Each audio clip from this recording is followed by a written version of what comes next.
되셨습니까, 자리가?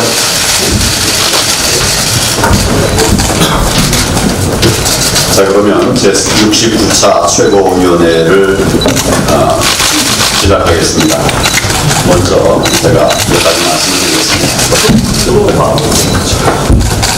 월요일 최고위원회에서 제가 3대 목표, 우리 자유한국당의 당분간 추진할 3대 목표와 세부 추진 과제를 말씀을 드렸습니다.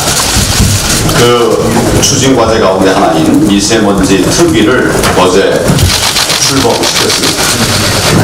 국민들께서 집단 우울증에 걸리겠다고 호소하실 정도로 미세먼지가 심각한 상황인데, 앞으로 특위에서 즉시 필요한 대응 방안과 함께 장기적이고 근본적인 해결 방안을 찾아 나갈 것입니다. 제가 이 말씀을 드리는 이유는 약속한 것은 반드시 지켜나겠다라고 하는 취지의 말씀이고, 지금 미세먼지 문제는 우리 국민들에게 정말 큰 고통을 주는 것이기 때문에 가장 우선 과제로 추진하겠다는 말씀입니다. 저는 이처럼 우리 당이 첫째는 국민의 목소리에 즉각 응답하고, 둘째는 국민들께 꼭 필요한 일들을 찾아서, 셋째는 한 걸음 먼저 실천하는 것, 이것을 꼭 이행하려고 합니다. 이것이 새로운 정치의 시작이라고 생각하고 있습니다. 앞으로 우리 당 의원님들과 사무소를 비롯한 구성원 모두가 스스로 민생 119 구급대원이다, 필요할 때 바로 나타나는 구급대원이다, 이런 마인드로 일을 했으면 하는 바람입니다. 각종 민생 관련 긴급한 이슈가 발생하면 잠시도 기다리지 말고 즉각 쪽집게 대책을 만들어서 발빠르게 대응하고, 그 효과가 즉각 국민들의 삶에 영향을 미칠 수 있도록 해야 할 것입니다. 우리 당이 국민 속으로 누구보다도 빨리 뛰어들어야 하고, 가장 먼저 대답을 내놓는 정당이 되어야 합니다. 그럴 때 우리 당이 제대로 된 변화의 길로 갈 수 있고, 진짜 배기 정책 정당, 진짜 대안 정당, 정말 민생 정당이 될 수 있습니다. 앞으로 조직 개편 등에 있어서도 이러한 원칙을 잘 지켜 나가도록 하겠습니다. 둘째는 우리 외교 안보 문제에 대해서 말씀을 드리겠습니다. 이번에 미세먼지 문제를 점검하면서 정말 큰 문제라고 느끼는 것이 또 하나 발견되었습니다. 바로 이 정권의 외교 역량이 정말 형편없구나 하는 겁니다. 어제 문재인 대통령께서 미세먼지 해결을 위해서 중국과 협력하겠다고 말씀하셨습니다. 이것에 대해서 중국 외교부가 반박을 또 했습니다. 그런데 그 반박이 틀린 반박이라는 말을 하지만 이런 갈등들이 생기지 않도록 그렇게 정부가 미리 국제 관계를 통해서, 중국과의 관계를 통해서 대책을 마련하고 추진했어야 되는데, 중국과 함께 대책을 추진하겠다고 하면서도 정작 중국과는 사전 협의조차 없었던 것으로 그렇게 보입니다. 어떻게 이런 일이 벌어질 수 있느냐 생각을 해봤더니, 지금 우리 주중 대사가 2달째 공석이라는 것이 떠올랐습니다. 잘 아시는 바대로 그 2달 사이에 4차 북중 정상회담이 있었고, 또 2차 미국 정상회담도 열렸습니다. 우리의 운명을 바꿀 수도 있는 중요한 회담이 열리는 동안 중국에 우리 입장을 알리고 외교전을 펼칠 우리 정부의 대표조차 없었다는 이야기입니다. 이런 마당이니까 어떻게 미세먼지 외교라고 뭐라고라도 제대로 할 수 있겠습니까? 게다가 후임으로 임명된 장하성 전 정책실장은 교환 교수 2번 다녀온 것 말고는 중국과 특별한 인연도 없고, 또 중국어 잘 못하는 것으로 알고 있습니다. 더욱이 외교 무대는 한 번도 밟아보지 않은 문외한에 가깝습니다. 미국 정상회담이 결렬되면서 북중 관계가 더욱 중요해졌고, 미세먼지 문제로 중국과 앞으로 다툴 일도 많아질 텐데 과연 얼마나 역할을 해낼 수 있을지 참 걱정입니다. 우리는 매우 불안한 지정학적 위치에 있습니다. 무역이 경제에 차지하는 비중이 매우 높기 때문에 외교가 국정의 성패를 좌우할 수 있는 그런 나라입니다. 우리가 지금까지 발전의 길을 걸어올 수 있었던 것은 튼튼한 한미동맹이라고 하는 그런 외교적 토대가 있었기 때문입니다. 그런데 지금 이 정권의 외교를 보면 중국을 향해서는 한없이 불정적인 모습을 보이면서도 동맹국인 미국을 향해서는 한번 붙어보자 뭐 이런 식의 거꾸로 된 외교를 펼치고 있습니다. 미국은 물론이고 국제사회가 말리고 있는데 제재 완화와 남북 경협을 끝끝내 고집하고 있는 것은 참으로 이해하기 어려운 일입니다. 이런 식의 외교는 한반도 평화의 길도 더 멀어질 것이고, 또 국민들의 미세먼지 고통도 해결하기 어려울 것입니다. 문재인 대통령의 임기는 3년 뒤면 끝이 납니다만, 그 이후에도 대한민국은 미국, 중국을 비롯한 국제사회와 계속 관계를 유지하면서 살아갈 수밖에 없다는 것을 기억해야 합니다. 정권의 이념에 매달려서 한미동맹을 무너뜨리고 불정적인 한중 관계를 만들어 놓는다면 다음 세대까지 두고두고 짐이 될 수밖에 없습니다. 대통령께서는 우리의 외교 현주소를 다시 한번 깊이 있게 살펴보시고 지금이라도 외교 전반의 틀을 전환할 것을 요구합니다. 민노총에 대해서 말씀을 드리겠습니다. 어제 민노총이 총파업을 벌였는데 다행히 참여율이 현격히 낮아서 큰 탈 없이 넘어갔습니다. 하지만 아직도 70년대식 투쟁 방식에만 매달려 있는 민노총의 모습은 참으로 씁쓸하기만 합니다. 지금은 우리 경제를 대전환시켜야 할 때입니다. 4차 산업혁명은 사실상 국경의 의미가 없는 글로벌 경제 체제 혁명에 가깝습니다. 우리가 우물 안에 갇혀 있다가는 정말 망할 수밖에 없습니다. 산업 구조 조정을 하루라도 서둘러야 하고, 이를 뒷받침할 노동개혁과 금융개혁도 한시가 급한 상황입니다. 그런데도 민노총은 사실상 모든 개혁을 거부하고 있습니다. 그리고 이 정권은 민노총의 눈치만 살펴보고 있습니다. 어제 대통령께서 제2벤처붐을 일으키겠다고 말씀하셨는데 과감하게 규제를 풀겠다는 입장은 환영할 만합니다. 또 벤처 투자를 늘리는 방안도 긍정적으로 평가할 수 있습니다. 하지만 아무리 그런 정책들을 잘 추진한다고 해도 근본적으로 노동시장의 경직성과 이중구조를 풀지 않는다면 모든 것들이 한 개의 부딪힐 수밖에 없습니다. 대다수 전문가들이 입을 모아서 이야기하는 것이 노동개혁 없이 4차 산업혁명 없다는 것입니다. 4차 산업혁명 시대에는 지금과 같은 획일적인 근로시간의 틀도 모두 무너지고 또 기업들의 경영 구조 자체가 완전히 바뀌기 때문에 현재와 같은 근로 시스템으로는 대응이 되지를 않습니다. 그런데도 민노총은 여전히 자신들의 기득권을 깔고 앉아서 대한민국이 개혁의 길로 한 발자국도 못 나가게 붙잡고 있습니다. 이래서는 결국 우리 모두가 공멸의 길로 갈 수 있다는 것을 스스로 깨달아야 합니다. 대통령과 정부도 이제 촛불 청구서를 찢어버리고 안되면 민노총과 전련을 하더라도 나라를 살리는 노동개혁의 길로 하루 속히 나아가야 할 것입니다. 민노총의 각성과 대통령의 결단을 촉구합니다.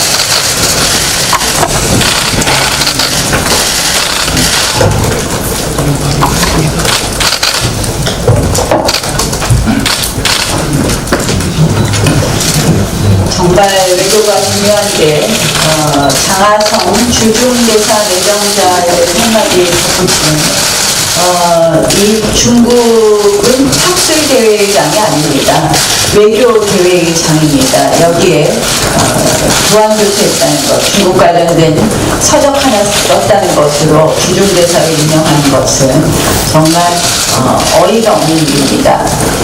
경제, 주도 성장 실패로 인해서 경제 실패를 가져온 장하성 전 실장이 이제 외교 실패까지 안길 것으로 보여집니다.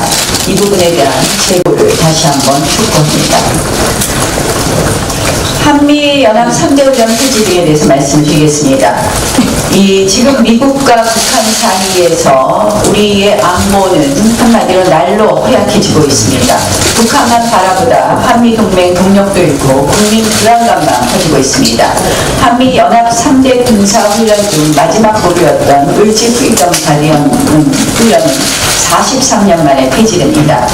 강력한 한미동맹 안보의 상징이었던 3대 연합훈련이 이제 전무하게 된 것입니다. 트럼프 대통령은 미국에서조차 이러한 연합훈련 중단에 대해서 맹비난을 받았습니다. 한마디로 2차 미국 회담의 의제도 아니었다는데 오래전에 이 부분에 대해서 연합훈련을 중단하기로 하게 되었다는 이러한 어제 국방부 장관의 발언을 듣고 한마디로 문재인 정권은 알아서 한미 군사훈련을 폐지하면서 안보 파탄을 야기하는 것이라고 말하지 않을 수 없습니다. 그런데 이미 언론 보도에서 나타난 것처럼 북한은 이미 그 전부터 동창리 미사일 발사장을 재건하고 지금 신흥동에 미사일 공사 관련된 움직임이 보여지고 있습니다. 이게 바로 노딜 회담을 대하는 북한의 평화 코스프레의 진정한 모습 아닌가라고 보여집니다. 이제 북한만 바라보던 문재인 정권은 지금만 쳐다보는 격이 되었습니다. 진짜 북한의 비핵화를 하려면 이제 남북 경협 재개라는 허망한 꿈은 접고 더 강력한 대북 제재에 함께 해야 할 것입니다. 또한 나라 안보를 위해서 한미 군사훈련 다시 재개해야 될 것입니다. 이러한 점에서 지금 외교 안보에 있어서 이런 북한 문제에 있어서 가장 핵심이었던 서훈 국정원장과 정의용 실장은 그 자리에서 물러남이 마땅하다는 말씀을 다시 한번 말씀드립니다. 어제 그제 국정원장 보고 또 그리고 외교안보 장차관의 보고에서 느낀 것이 이런 말이 있었습니다. 동창리 미사일 핵실험 미사일 발사대의 재건에 대해서 문짝 달고 지붕 좀 씌우는 형국입니다 라고 이야기했습니다. 어제 그것을 선회하면 일종의 폭파하는 모습이 보이기 좋게 하기 위해서 이것을 또 다른 방법으로 해석하면 다시 미사일 발사대를 사용하려는 것일 뿐이다. 이런 이야기를 했다는 말씀을 전했는데요. 어제 또 남북 경협을 제재 완화를 안 하고 어떻게 제재할 수 있느냐, 금강산과 개성을 어떻게 할 수 있느냐 했더니 대답은 입주기업이 황급히 나왔으니 본인들 물건과 기계가 잘 있는지 문이라도 열어보고 확인하라고 하는 것이 일종의 개성공단과 금강산의 제재라고 이야기했습니다. 이해가 되십니까? 이 정부가 하고 싶은 것은 제가 보니까 문 얘기하는데요. 개문 발차하고 싶은 겁니다. 이 비핵화는 안중에 없고 무조건 남북 경협 체계를 통한 개문 발차를 원하는 것이라고 보여집니다. 미세먼지에 대해서 말씀드리겠습니다. 어제 우리 당에서 미세먼지 문제에 대해서 추상적인 해결 방안을 강구하기 위한 원내대표 회동을 제안했고 의미 있는 결과물에 합의했습니다. 먼저 제가 제안했던 국가재난 사태 선포를 위해서 물론 지금 현재 법으로도 가능하지만 좀 더 명확하게 하기 위해서 개정을 14일 본회의에서 처리하기로 했습니다. 그 밖에 우선 재해대책 예비비가 1조 8천억 원 됩니다. 을 통해서 저소득층 등을 대상으로 한 마스크 지급 및 노인정 등 공공시설의 공기 정화장치 설치를 시급히 추진하기로 했습니다. 또한 국회에서 방중단을 구성해서 중국과의 미세먼지 외교를 국회 차원에서도 추진하기로 했다는 것을 말씀드립니다.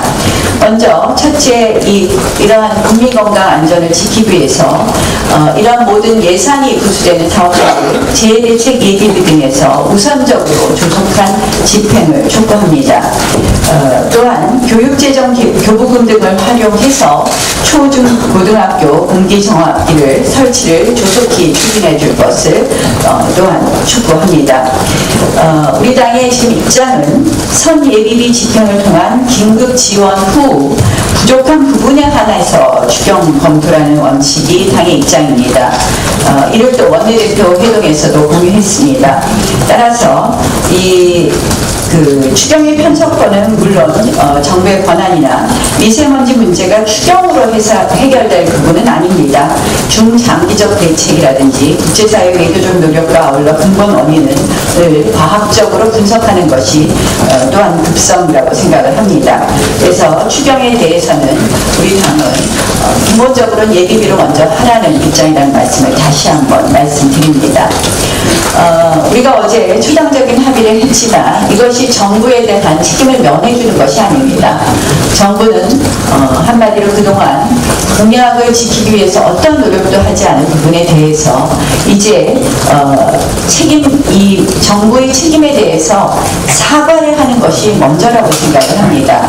사과는 전혀 없이 누구 탓을 하거나 또는 재탕 상상의 대책만은 늘 발표하는 것에 급급해서는 안 된다고 생각을 합니다. 문재인 대통령과 정부는 이 미세먼지 대책에 대해서 전혀 제대로 된 대책을 내놓지 못하고 그동안 공약이 헛공약이었음에 대해서 먼저 사과하는 것이 그 도리라는 말씀을 다시 한번 드립니다. 또한 환경단체에게 한마디 덧붙이겠습니다. 이 환경단체들에서 지금 이 미세먼지에 대해서는 아무런 말이 없습니다. 환경단체가 그동안 역시 또 이념 환경을 한 것 아닌가라는 말씀을 드리면서 앞으로 그 미세먼지 대책과 밀접하게 관련되어 있는 것이 탈원전 정책을 폐기하는 것입니다. 저희 당은 이미 그동안 탈원전 정책 폐기를 위한 서명운동 등 여러 가지 활동을 했는데 이 부분에 대해서 가열찬 노력을 계속하겠다는 말씀을 드립니다. 대만에서 탈원전 정책을 폐기하는 국민투표가 성공한 것은 탈원전 정책 폐기 국민운동의 슬로건이 Go Green with Nuclear입니다. 원전으로 녹색 환경을 만들자, 미세먼지를 방어하자였습니다. 저는 우리 국민들께서 탈원전 정책이 결국 미세먼지, 초미세먼지를 급증시킨다는 것을 충분히 앞으로 인지하실 것이고, 이러한 저희 당의 정책 저항 운동에 함께 해주실 거라고 생각합니다. 이 부분에 대해서 국민들에게 이 의견을 묻는 에너지법 개정안 처리를 논의했는데 아직까지는 민주당이 굉장히 미온적입니다. 이러한 부분에 대해서 계속적인 노력도 함께 하겠다는 말씀을 드립니다. 민주당이 소수 야당과 함께 민생을 발목 잡아서 국민의 대표 기구인 국회마저 이념 정책과 의석 나눠 먹기로 최악의 빅딜을 획책하고 있습니다. 적폐청산, 블랙리스트, 법관 탄핵 등으로 삼권 분립의 자유민주주의를 이념 독재로 물들이고 있는 문재인 정권이 입법부 무력화를 시도하고 있습니다. 민주당은 3월 국회에서 바른미래당, 민주평화당, 정의당의 연동형 비례대표제 요구를 받아들여 자신들의 이념 법안을 패스트 트랙으로 함께 일괄 처리하자는 방안을 추진 중입니다. 자유한국당은 의원 내각제에 적합한 연동형 비례대표제를 도입하려면 대통령 권력을 분산하는 분권형 권력제도 개편을 동시에 추진해야 한다는 입장입니다. 또한 의석수를 300석에서 단 한 석도 늘리는 이러한 개정에는 절대 찬성할 수 없다는 입장입니다. 이 같이 동시에 추진해야 된다는 이유는 한마디로 선거제 개편안만 올려놓고 먹튀로 일관할 수 있기 때문입니다. 집권 여당이 선거제도를 이러한 식으로 운영하겠다는 것은 국민의 대표성이 아니라 자기 이익에 따라 마음대로 선거제도를 요리하는 선거제도 게리맨더링이라고 말씀드릴 수 있습니다. 또한 제1야당을 패싱하며 선거제도를 일방적으로 바꾸는 사상 초유의 입법부 구테타이다, 이런 말씀을 드리겠습니다. 왜냐, 이 의원내각제하고 맞지 않는 이 연동형 비례대표제를 도입하면 어떤 결과가 나오느냐, 한마디로 민주당의 제2중대, 3중대 정당만 만드는 꼴이 되기 때문입니다. 민주당이 지금도 거래 테이블에 올려놓은 여러 패스트트랙 대상 법안은 공수처 설치법, 국가정보원법, 공정거래법, 금융그룹통합감독법 등입니다.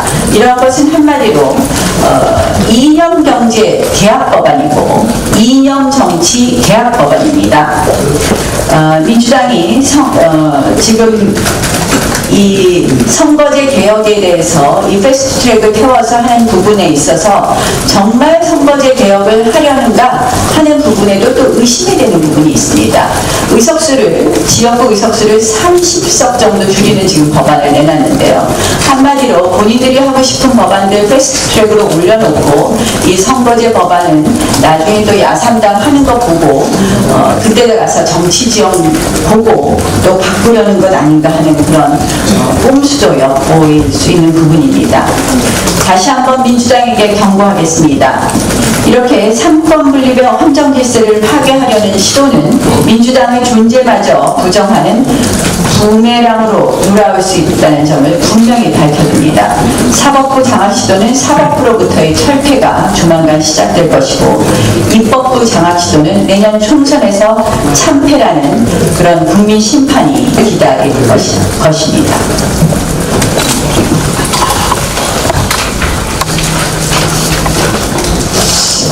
네, 어제는 겨울잠을 자던 개구리가 깨어난다는 경칩이었습니다.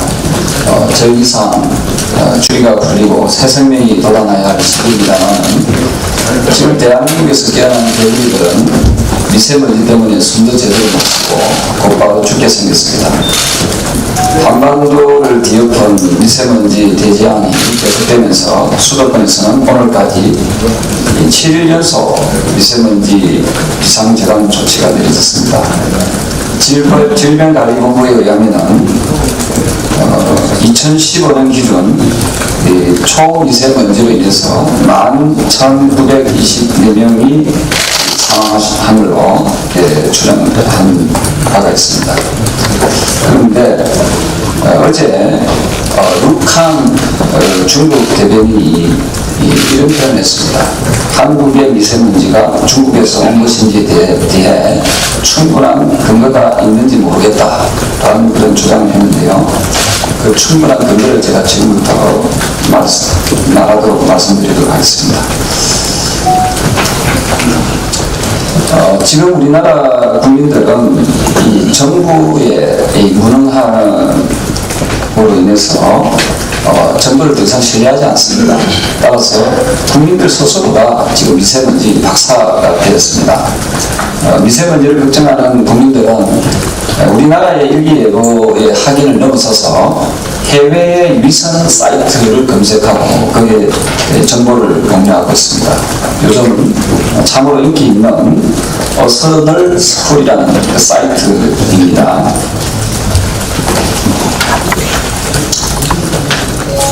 여기 보시면은 2019년 1월 26일자의 거기 보시면은 분명히 중국에는 미세먼지가 아주 많이 있습니다. 붉게 하는 것이 미세먼지를 이야기합니다. 그런데 우리 한반도 쪽은 이 미세먼지의 영향을 이때는 우리 서울이 상당히 청정한 하늘을 볼 수 있을 것입니다. 이 1월 26일자입니다. 이 바람의 영향이 북쪽에서 남쪽으로 불 때, 즉 북풍이 불 때는 우리나라는 미세먼지 영향이 거의 없는 것으로 밝혀졌습니다. 근데 두 달 뒤에 3월 6일자의 내용입니다. 이때는 편서풍이 불니다. 편서풍이 불 때는 바로 동쪽에서 서쪽으로 직선으로 부는 게 아니라 약간 휘감아서 이런 방향으로 이렇게 한방을 덮칩니다. 이 편서풍이 불 때는 분명하게 한반도에 영향을 미치고 있다. 지금 우리가 고통받고 있는 이 상황을 잘 보여주고 있다. 우리나라의 한국 대기질 예보 시스템이라는 또 프로그램이 있습니다. 이거는 3시간 간격으로 조사를 해봤습니다. 이게 3월 4일자 자료입니다. 3월 4일 오전 10시 부경에는 이 한반도의 이 서쪽 일부가 이렇게 지금 미세먼지에 들어있습니다. 그러다가 3시간 간격으로 이렇게 계속 이 우리나라 전역을 뒤엎는 이 장면이 나옵니다. 예. 그래서 중국 대변인이 아마 어디서 나온 근거인지 모르겠다라고 한 부분에 대해서 이걸 제가 오늘 우리 대표님과 상의해서 중국 대사관한테 보낼 겁니다. 보내가지고 중국 외교부 관계자가 이걸 보고 눈으로 확인을 좀 해서 그 다음 입장 표명이 있어야 된다 이런 생각이 듭니다. 자, 그러면은 앞으로 미세먼지가 좋아질 것이냐, 마스크 쓰고 우리나라 스스로가 좀 자정 노력을 했다 하더라도 좋아지겠느냐? 저는 결코 좋아지지 않을 것이다. 더 악화될 것이라고 생각합니다. 그 근거를 말씀드리겠습니다. 어제 제가 조금 언급을 했습니다만 이미 중국은 2015년 기준으로 244곳의 쓰레기 소각시설, 소각장이 있습니다. 여기서 많은 미세먼지가 나옵니다만 또 추가해서 227곳을 더 짓고 있습니다. 이미 건설 중에 있고 또 건설 계획 중에 있는 것입니다. 자, 여기 보시면은 빨간색으로 되어 있는 것이 지금 가동 중에 있는 중국의 쓰레기 소각장입니다. 이게 집중적으로 지금 동부연안, 중국의 동부연안에 배치되어 있습니다. 그리고 더 우려스러운 것은 227곳 역시도 중국 연안에, 동부연안에 지금 이걸 건설하고 있거나 또 계획 중에 있습니다. 따라서 방금 제가 보여드렸던 그 사진과 일치해서 앞으로 이에 227곳이 더 지어지게 되면은, 완성되게 되면은 우리나라에 미치는 미세먼지로 미치는 영향이 매우 크다 하는 말씀을 드리겠습니다. 그래서 앞으로 저희 자유한국당이 나서서 중국의 잘못된 생인식을 바로잡는 데 최선의 노력을 다하겠다 하는 말씀을 드리겠습니다. 이상입니다.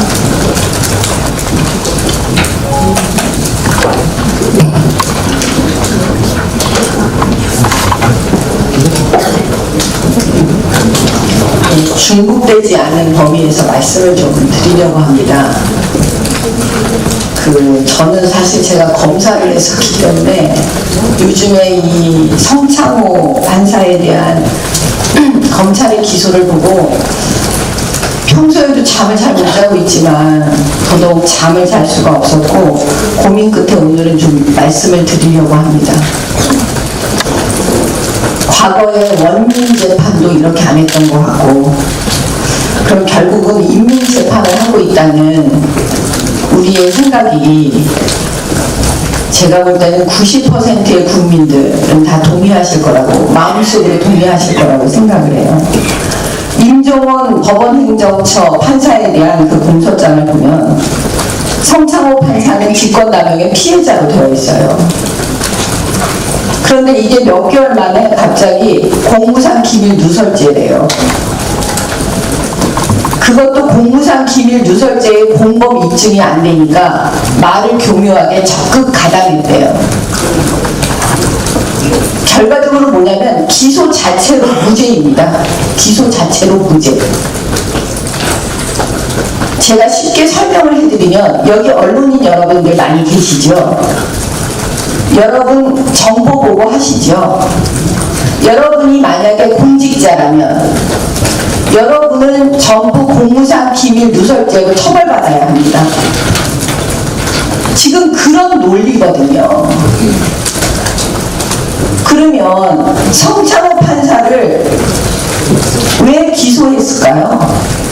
결국은 김경수 드루킹 사건의 김경수, 문재인 정권의 황태자 법정 구속했다고 지금 이렇게 정치 보복하는 거잖아요. 근데 그 방법이 이제는 너무나 눈에 보이는 거라서 유치하다고 말을 해야 되나, 이거를, 아니면 대한민국이 이렇게까지 지금 가고 있다고 말을 해야 되나, 저 표현이 안 됩니다. 그래서 오늘 저는 검찰의 선배, 후배, 동료, 우리 검사들께 한 말씀 드리겠습니다. 그토록 밤늦게 짜장면 한 그릇 시켜가면서 12시를 꼬박꼬박 넘기면서, 자정을 넘기면서 수사했을 때 우리가 했던 말이 있지 않습니까? 동료들 중에 대형 로펌에 가서 월급 많이 받고 그런 거 우리 부러워하지 말자. 지금 우리가 오늘 이 밤을 꼬박꼬박 새면서 억울한 사람 없게 만들어주는 거, 이게 결국은 내 새끼 지키는 거다. 그러면서 했던, 우리가 수많은 밤을 날을 새면서 했던 그 말들을 잊으셨습니까? 이제 침묵하지 마세요. 정치에 관심 없다 나는, 이런 얘기 하지 마세요. 모든 것이 다 정치입니다.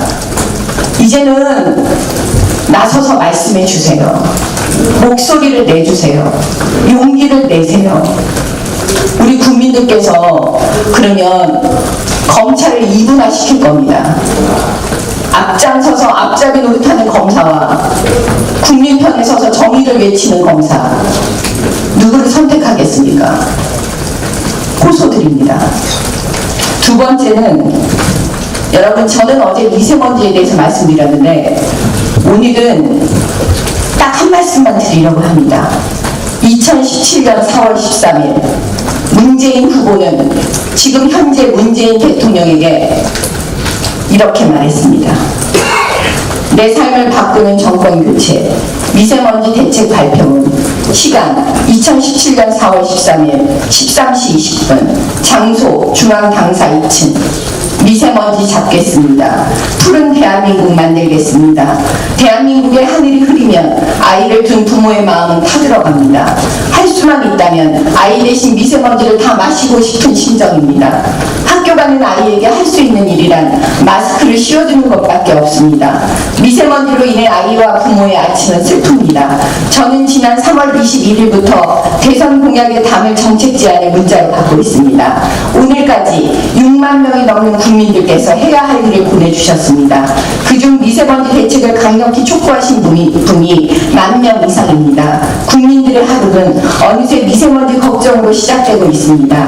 국민들은 불안을 넘어 정부의 무능과 안일에 분노합니다. 환경부 등 정부가 제시한 대책은 미세먼지 오염도를 미리 알려주는 문자 서비스뿐이었습니다. 아이들은 미세먼지가 심한 날도 야외 활동을 하는데 정부는 가이드라인조차 없는 실정입니다. 미세먼지를 잡고 국민의 건강을 지키겠습니다. 정부의 정책 역량과 외교 역량을 모두 투입해 푸른 대한민국을 만들겠습니다. 문재인의 미세먼지 대책은 크게 두 방향입니다. 하나는 원인을 잡는 것입니다. 미세먼지 배출 원인의 절반은 국내, 절반은 국외에 있습니다. 국내 산업 환경을 개선하는 동시에 외교 협력도 강화해야 합니다. 다른 하나는 당장 미세먼지의 위험으로부터 국민을 보호하는 것입니다. 강력한 미세먼지 관리 대책이 필요합니다. 문재인 대통령께서는 문재인 후보가 말씀하신 이 부분을 잘 지켜주시기 바랍니다. 그리고 마지막으로 이건 제가 또 지난번 첫 번째 최고위 회의 때 말씀드렸던 거라 여러분께 증거를 제시하려고 합니다. 왜 문재인 대통령은, 왜 문재인 청와대는 그렇게 개성공단, 금강산 재개, 남북 경협에 목숨을 걸까요? 그게 과연 비핵화를 위한 걸까요? 저는 그게 정말 궁금했습니다. 그래서 증거를 찾아냈습니다. 2012년 4월이 무슨 일이 일어났는지 아십니까, 여러분? 김정은 집권 초기입니다. 집권한 때입니다. 그 김정은은 그렇게 말을 합니다. 지난번에도 소개했지만 개성공업지구가 얻은 게 더 많다. 우선 우리에게 절대적으로 필요한 돈을 벌었다. 이런 경제 특구를 내륙으로 확대해서 개성공단 같은 거 14개 더 만들자. 이게 태영호 씨가 쓴 책에 나와 있어요. 그런데 2012년 10월 4일날 무슨 일이 있었는지 아십니까? 2012년 10월 4일 민주통합당 문재인 대선 후보는 이렇게 얘기를 합니다.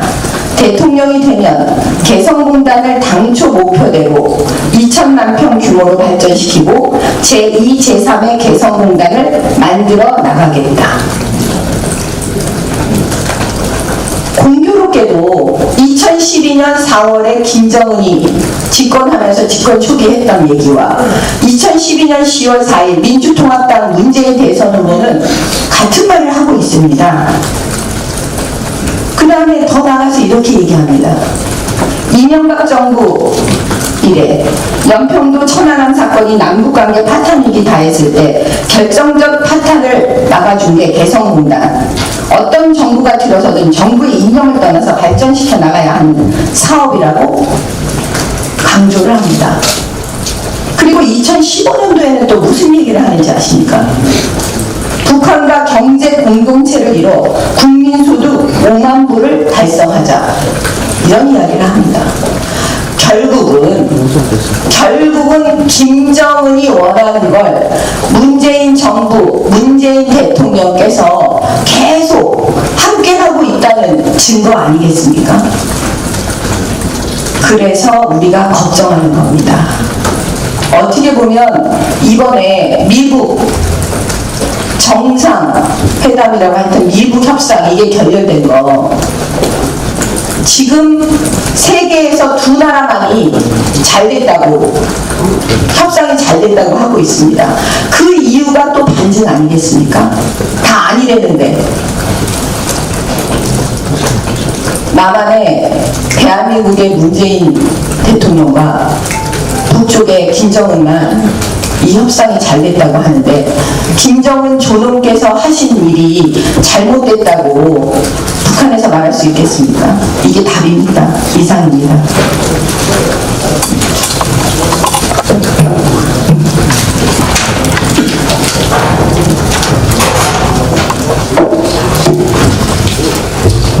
작금의 상황을 보면 문정권의 사법부 줄세우기가 그 도를 넘어서고 있습니다.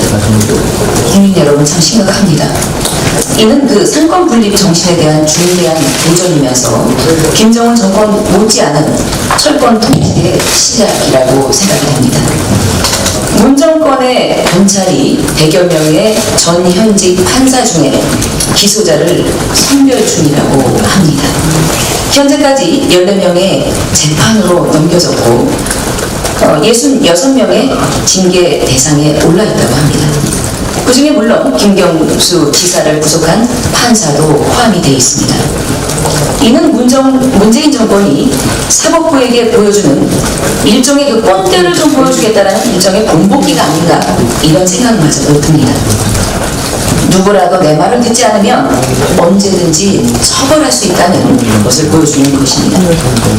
문 정권이 검찰을 통해 이들 재판에 개입하려는 의도가 매우 명백하게 보여지고 있습니다. 검찰뿐만이겠습니까? 이제는 행정부까지 나서는 것이 아니라는 의문이 들고 있습니다. 왜? 오늘 이재명 도지사의 친형과 강제 입원 관련 8차 공판이 이루어지는 날입니다. 보건복지부의 그 애매모호한 유권 해석으로 인하여 이재명 경기도지사의 친형 강제 입원과 관련된 마치 대면 진단이 없더라도 강제 입원이 가능하다는 식의 언론 보도가 마구 쏟아지고 있습니다. 마치 이는 이재명 지사가 죄가 없다는 이야기인 듯이 국민들께 오해를 자아내게 하고 있습니다. 이는 철저히 거짓말입니다. 강제 입원을 위해서는 대면 진단이 반드시 필요합니다. 본위원실에서 어제 제가 보건복지위원회에 있습니다. 그래서 보건복지부 담당자들과 많은 토론을 거쳐서 얻어낸 답입니다. 제가 밝혀냈습니다. 그런데도 재판에 영향을 끼칠 만한 잘못된 해석 기사가 마구 쏟아지고 있는데도 복지부는 유권 해석의 담당 부서로서의 해명 한 줄도 내놓지 않고 있습니다. 이 자리를 빌어서 말씀드립니다. 복지부 똑바로 하십시오. 지켜볼 겁니다. 삼권 분립은 민주주의를 지탱하는 근간입니다. 이를 뒤흔들려는 문 정권의 시도가 계속되고 지속된다면 자유한국당과 국민들은 이를 좌시하지 않을 것입니다. 감사합니다.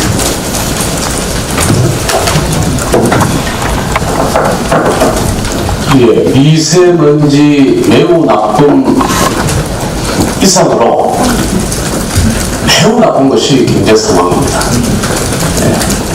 생산, 소비, 투자, 수출, 성장, 경제, 일자리, 어느 한 지표라도 국민들께 이거는 좋아지고 있다 하는 게 있으면 청와대가 설명하십시오.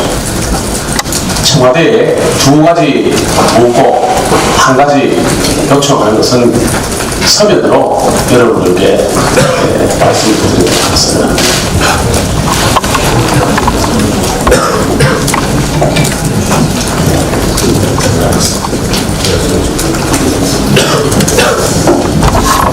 자,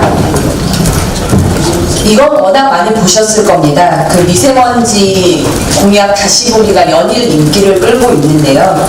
그럼 이 공약이 결과적으로 어떻게 됐느냐, 이걸 제가 좀 패러디 이미지로 준비를 해봤습니다. 자, 미세먼지에 갇혔습니다. 그리고 검은 대한민국을 만들었습니다. 아이들을 마음껏 뛰놀게 해준다더니 미세먼지 재앙을 만들었습니다. 이것이 바로 문재인 공약의 역습입니다. 도대체 무엇이 지켜졌습니까? 보십시오. 이 정부 미세먼지 해결 의지가 있는 것인지 심각한 의구심이 듭니다. 정말 미세먼지 잡고 푸른 하늘 가져올 생각이 있다면 탈원전 중단, 한중 정상회담 미세먼지 의제 상정, 장하성 주중대사 지명 철회 등으로 이 공약 이행판을 새롭게 짤 것을 촉구합니다. 추가적으로 한 말씀 드리겠습니다. 아까 당대표께서도 민주노총 낡은 총파업 문제를 지적을 해주셨는데 여기에 더해 민주노총의 불법 정치 파업에 대해서 문재인 정부가 눈 감고 있는 것을 지적하지 않을 수가 없습니다. 한 언론에 따르면 지난해 11월 완성차 사업장에서 발생한 민노총 불법 정치 파업에 대해 고용노동부가 일절 대응을 하지 않는 것으로 드러났는데요.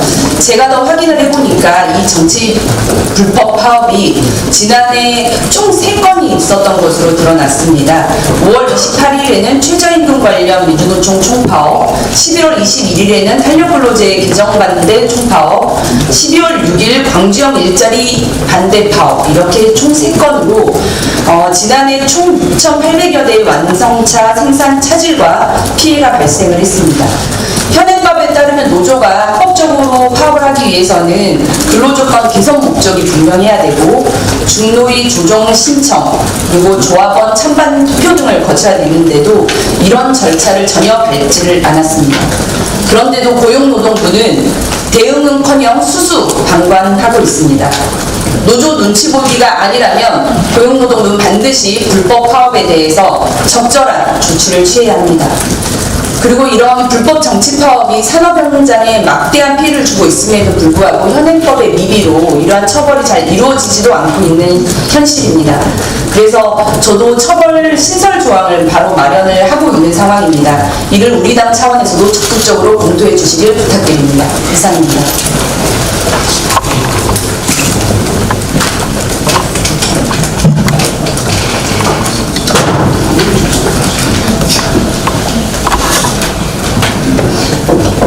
네, 정부와 한전이 농사용 전기요금 그리고 산업용 심야 전기요금 인상했다고 밝혔습니다. 이에 대해서 전국 농업경영인총연합회 등 농업계에서 강하게 반발하고 나섰고 또 공장을 24시간 가동하는 반도체, 철강 등 우리 기간 산업에 속한 기업들은 전기요금 추가 부담이 최대 수백억씩 증가할 것을 우려하고 있습니다. 정부에서 전기요금 인상을 하겠다고 하는 근거는 생산 원가에도 미치지 못하는 낮은 전기요금 때문에 적자가 지난해 2,080억 한전에서 발생했다는 것인데요. 자, 생산 원가를 올린 것이 바로 정부입니다. 낮은 생산 원가로 전기를 만들 수 있는 원전을 스톱시켜놓고 비싼 생산 원가 될 수밖에 없는 LNG 발전 늘리니까 전기요금 생산 원가가 올라가는 것인데 이것에 대해서 전기요금 인상으로 이렇게 국민들한테 부담을 전가하는 것 참으로 무책임한 일입니다. 더군다나 정부와 여당은 문재인 대통령 임기 중에는 전기요금 인상하지 않겠다고 8원 전 정책 수립하면서 밝힌 바가 있습니다. 사실 이것도 무책임한 얘기죠.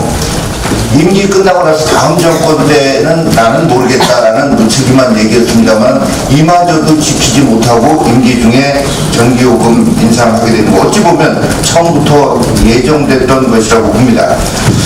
이제라도 탈원전 정책 이거 정말 폐기해야 할 일입니다. 그리고 또 이렇게 2,080억이나 적자가 되고 이런 상황에서 한전이 정말 모든 것을 무료로 해주는 특혜성 한전공대를 특정 지역에다가 세우겠다고 하는 것, 이것은 정부의 정치권의 압력이 없다면 정말 이것이야말로 제정신이라면 한전 경영진이 이런 결정을 하겠습니까? 정부는 한전공대 설립하도록 한전에 압력 넣는 것 중단하고 한전은 한전공대 설립을 즉각 취소해야 할 것입니다. 제2의 벤처붐 관련해서 짧게 말씀드리겠습니다. 대표께서도 언급하셨습니다만은 규제를 개혁하겠다는 일부 긍정적인 내용이 없지 않습니다. 다만 그동안에도 대통령께서는 입으로만 규제 개혁 얘기를 했지 정책으로는 기업을 옥죄이는 정책을 지속적으로 추진해 왔다라는 면에서 크게 기대할 것이 없고요. 내용면에서도 보면 결국은 자금 지원 위주의 대책입니다. 결국 국민 세금을 허북했다는 부분이 그것도 10수조 원에 달하는 돈을 허북했다는 건데 이런 식으로는 벤처금이 지속될 수 없다는 것이 2000년대 벤처금 사태 이후에도 이미 증명된 바가 있습니다. 미국 실리콘밸리 경우를 봐도 그렇고 결국은 금융개혁을 해서 민간의 금융 자산이 이런 스타트업 기업에 투자가 되고 그래서 유니콘 기업으로 성장할 수 있도록 금융개혁 그리고 실질적인 규제개혁만이 답이다라는 말씀을 드립니다. 예, 수고하셨습니다.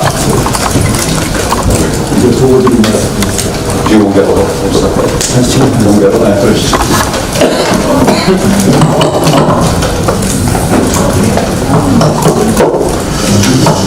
네, 자유한국당 지난 2월 27일에 있었던 전당대회 기습 시위와 관련해서 우리 언론인들 계신 가운데 좀 보고드릴 말씀이 있어서 말씀드리겠습니다. 사건은 지난 2월 27일 기습 시위자들이 사전 집회라든지 기자회견 등에 대한 신청 없이 당원 그리고 후보 지지자들 입장 행렬에 섞여 들어가서 전당대회장 로비에서 여러 가지 전당대회 방해를 하는 그런 행위를 한 사건입니다. 당일 13시 10분부터 30분까지 진입을 한 민주노총, 국민주권연대, 또 한국대학생진보연합, 청년단 등 소속 회원 100여 명이 준비해온 자유한국당 해체하라 이런 피켓팅 여러 가지 시위 사건에 대한 일산 경찰서에 여러 가지 조치가 있었습니다. 13시 45분부터 14시 35분 일 전시장 앞에서 구호제창 아까 말씀드린 대로 피켓팅 그래서 경찰은 세 차례 해산 명령을 내렸고 이후 여기에 불응하자 민주노총 등 70여 명 모두를 현장에서 체포를 했습니다. 지금 현재는 모두 석방을 해서 불구속 수사 등에 있습니다. 경기 북부청 수사과장을 총괄팀장으로 해서 계속 수사가 진행 중으로 있고요. 3월 1일 자유한국당 기조국 황교안 팀장을 피해자 조사를 한 바 있습니다. 이 경찰은 당일 행사장 내 내부 외부 모든 CCTV를 점검하고 있고 앞으로 이들 가해자들에 대한 수사를 계속할 것을 천명을 했습니다. 참고로 말씀드리면은 정당법 제49조는 당대표 경선 방해죄를 규정을 하고 정당의 대표자 선출을 위한 선거와 관련해서 선거운동 또는 교통을 방해한 자는 5년 이하의 징역 또는 1,000만 원 이하의 벌금으로 처벌하도록 되어 있습니다. 저희 자유한국당은 이 전당대회 기습 시위 사건, 방해 사건에 대한 계속적인 진행 상황을 주시할 것을 말씀드립니다. 예, 그러면 앞으로의 회의는 비공개로 전환하겠습니다. 비공개 전환하겠습니다.